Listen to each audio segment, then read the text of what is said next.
Hari itu, Claire lagi-lagi mendapat sebuah penglihatan seorang gadis telah tenggelam di dasar danau.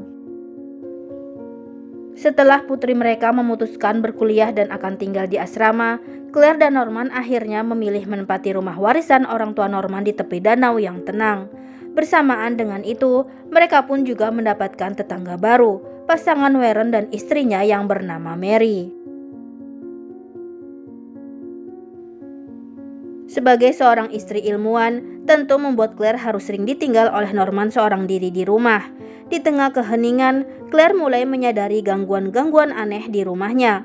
Mulai dari pintu rumah yang sering terbuka sendiri, suara-suara langkah kaki, hingga perasaan seperti sedang diawasi. Suatu siang ketika Claire duduk di taman, dari balik pagar ia mendengar suara Mary yang sedang menangis.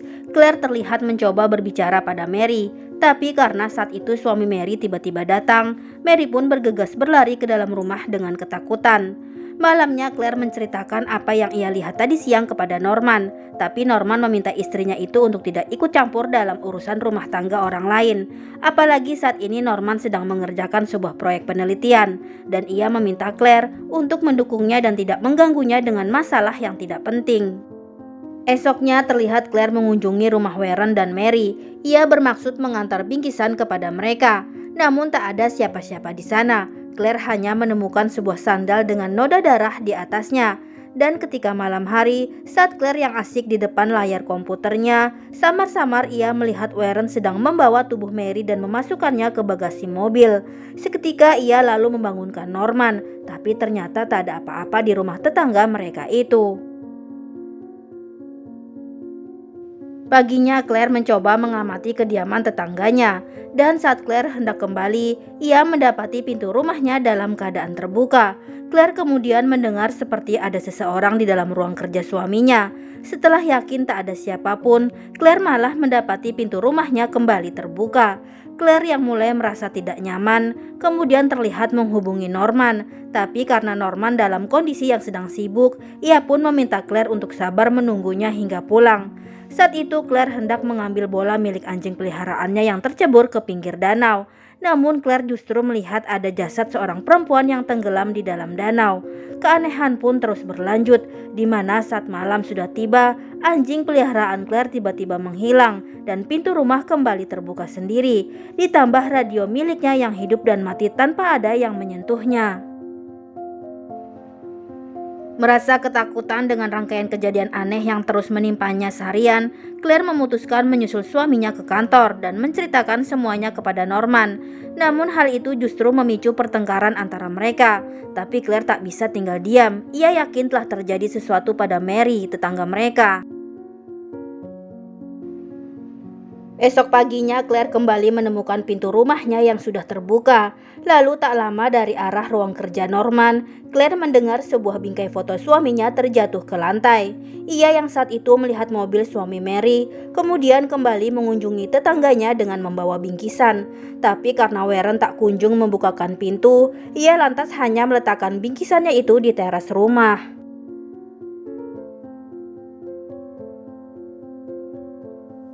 Malamnya terlihat Claire memperbaiki bingkai kaca yang pecah tadi pagi.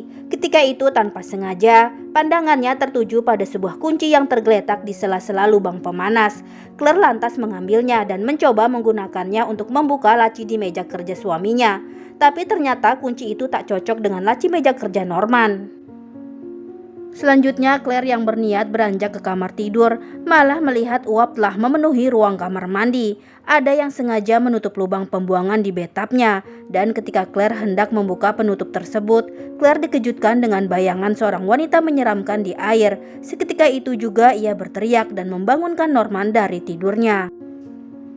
Merasa khawatir dengan kesehatan mental sang istri, Norman lalu membuatkan Claire janji temu dengan seorang psikiater.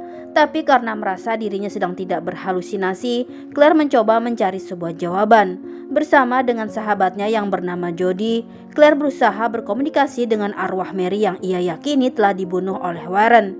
Kegiatan itu ia lakukan di kamar mandinya, tempat di mana ia kemarin melihat bayangan menyeramkan.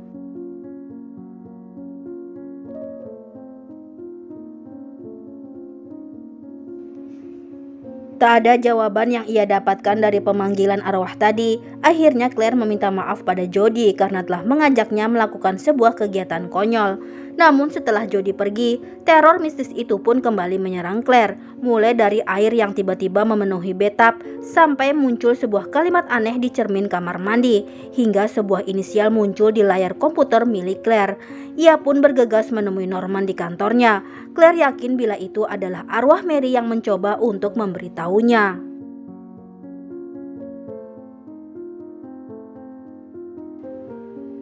Claire yang kebetulan melihat Warren sedang berada di gedung yang sama dengan suaminya, langsung menghardik tetangganya itu, mengatakan bila Warren telah membunuh istrinya sendiri.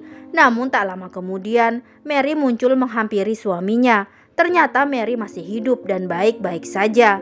Claire terlihat sangat shock, sementara Norman begitu takut dengan kondisi mental sang istri. Beberapa hari kemudian, Mary datang mengunjungi Claire. Ia meminta maaf soal kejadian di taman beberapa hari lalu yang telah membuat Claire salah paham atas kondisi rumah tangganya dengan Warren. Lalu saat malam hari, ketika Claire menghadiri sebuah pesta, ia disapa dengan seorang wanita tua yang sangat senang bertemu Claire. Wanita tua itu kemudian bercerita bahwa terakhir kali ia berjumpa dengan Claire adalah saat acara pemberian penghargaan untuk Norman. Claire terlihat sangat pucat ketika itu, seperti orang yang baru saja melihat hantu, ucap wanita tua tersebut. Tiba di rumah, Claire mengamati foto ketika Norman pernah mendapatkan penghargaan, foto yang beberapa hari lalu terjatuh sendiri. Namun tak ada yang aneh di situ, hingga tiba-tiba foto tersebut kembali terjatuh. Claire melihat sepotong artikel tentang berita hilangnya seorang gadis yang bernama Madison Elizabeth. Bergegas ia mencari informasi tentang gadis tersebut.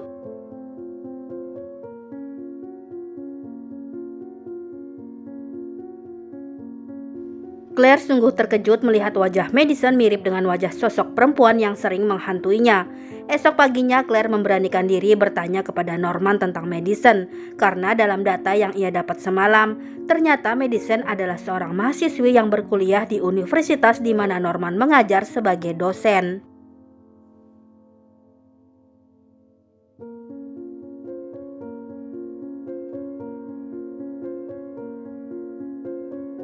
Karena Norman tak banyak membantu, selanjutnya Claire menelpon wartawan yang memuat berita tentang hilangnya Madison.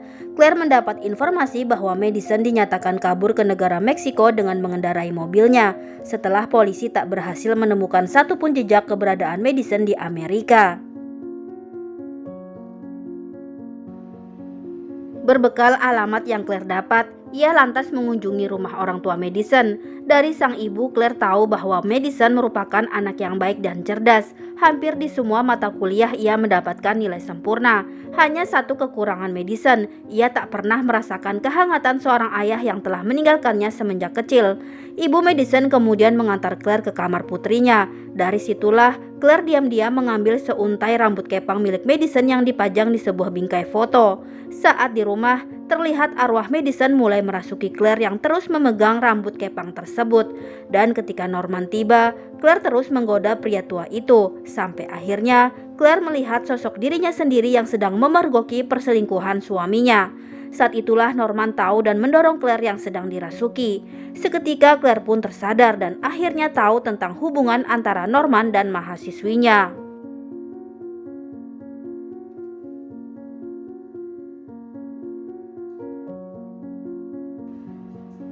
Malam itu Claire memilih menginap di rumah sahabatnya dan tak memperdulikan Norman yang terus menghubungi dan meninggalkan pesan di pesawat telepon Jody. Hingga esoknya ketika Claire memutuskan pulang, ia menemukan Norman yang sudah tak sadarkan diri karena tersengat listrik dari kabel hair dryer di kamar mandi. Kondisi Norman dinyatakan baik-baik saja oleh tim medis yang datang sesaat setelah kejadian. Claire lalu bertanya satu hal kepada suaminya, apakah Norman terlibat dalam hilangnya Madison?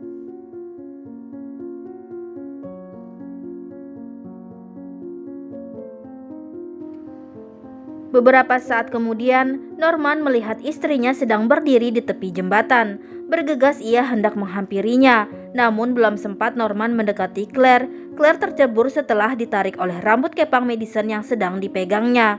Claire melihat ada sebuah kotak kecil di dasar danau, tapi Norman terlihat langsung menariknya ke atas. Malam itu mereka sepakat membakar untayan rambut kepang milik Madison dan Claire meminta maaf pada suaminya. Claire percaya bahwa Madison telah bunuh diri, bukan dibunuh oleh Norman.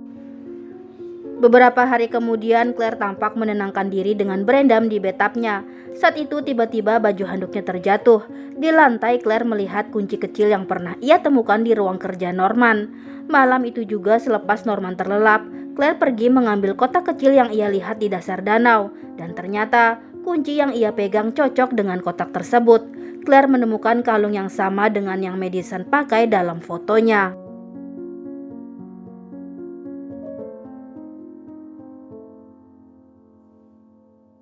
Claire kemudian meminta Norman untuk menelpon petugas kepolisian, memberitahu mereka bahwa ia tahu tentang keberadaan Madison yang telah hilang 1 tahun lalu. Norman pun terlihat melakukan perintah istrinya.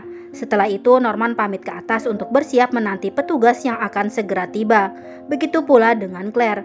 Tapi Claire yang masih menaruh curiga terhadap suaminya, kemudian mengecek nomor telepon mana yang dihubungi oleh Norman. Dan apa yang ditakutkan oleh Claire akhirnya benar-benar terjadi.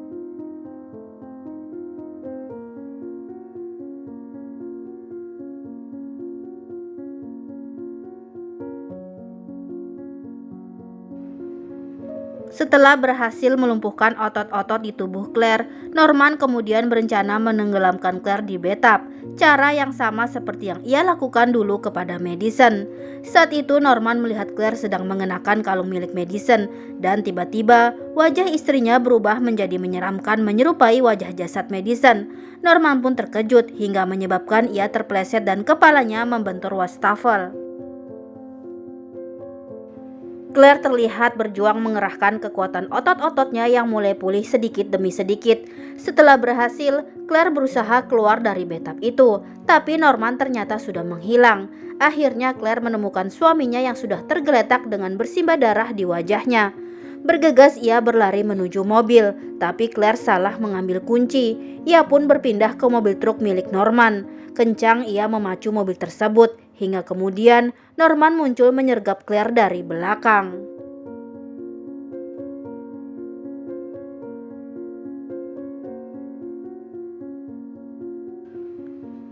Air terlihat terus memenuhi kabin mobil. Norman menahan istrinya untuk tetap berada di dalam. Saat itulah Claire melihat jasad Madison muncul dan menarik tangan Norman, menenggelamkan pria tua itu ke dasar danau untuk menerima pembalasan atas semua kejahatannya.